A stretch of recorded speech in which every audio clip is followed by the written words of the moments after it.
اعوذ باللہ من الشیطان الرجیم بسم اللہ الرحمن الرحیم اللہم صلی علی محمد و آل محمد۔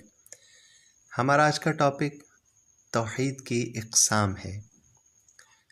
ویسے تو توحید کی بہت سی قسمیں ہیں، مگر ان میں سے اہم ترین 4 اقسام ہیں کہ جن پر ایمان لائے بغیر کوئی بھی شخص صحیح مسلمان نہیں کہلا سکتا۔ سب سے پہلے توحید ذاتی، یعنی خدا تعالیٰ اپنی ذات میں یکا و تنہا ہے اور کوئی بھی اس کی مانند اس جیسا نہیں ہے۔ پھر ہے توحید صفاتی، یعنی خداوند عالم اپنی صفات میں واحد ہے اور یہ صفات اس کی عین ذات ہیں۔ در حقیقت ذات اور صفات الگ الگ نہیں ہیں، صرف اعتباری فرق ہے، اور کوئی بھی مخلوق اس مرتبہ میں خدا کی شریک نہیں ہے، کیونکہ مخلوق کی صفات عین ذات نہیں بلکہ خدا کی عطا کردہ ہیں۔ ان کی ذات الگ ہے اور یہ صفات الگ، جس طرح ان کا وجود اپنا ذاتی نہیں ہوتا، اسی طرح مخلوق کی صفات بھی ذاتی نہیں ہیں۔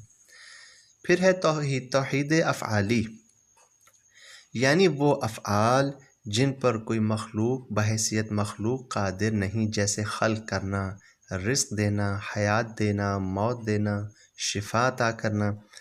ان افعال میں بھی خدا واحد ہے، اس کا کوئی شریک نہیں ہے۔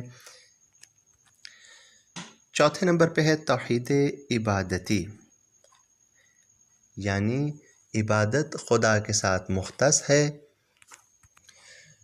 اور اس کی ذات پاک کے علاوہ کوئی معبود نہیں ہے۔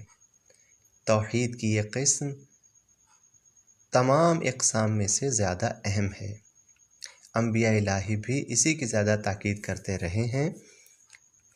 جیسا کہ عرض کیا کہ توحید کی اقسام ان کے علاوہ بھی ہیں، جیسا کہ توحید مالکیت، یعنی سب چیزیں خدا کی ملکیت ہیں، یا توحید حاکمیت، یعنی قانون فقط خدا تعالیٰ کا ہے۔ یہ بھی توحید کی اقسام ہیں۔ بہرحال ایک حقیقی مسلمان کو چاہیے کہ وہ خدا سے لو لگائے، ہر جگہ اسی کا طالب رہے، اس کے سوا کچھ نہ دیکھے اور کوئی چیز اس کی توجہ خدا کی طرف سے ہٹا کر اپنی طرف نہ کر لے۔ حدیث کے الفاظ ہیں کہ جو چیز تیری توجہ اپنی طرف مبذول رکھے اور تجھے خدا سے دور کر دے وہ تیرا بت ہے۔ پروردگار عالم ہمیں اپنی معرفت عطا کرے اور ہم سب کا خاتمہ بالایمان فرمائے۔ وآخر دعوانا ان الحمد للہ رب العالمین۔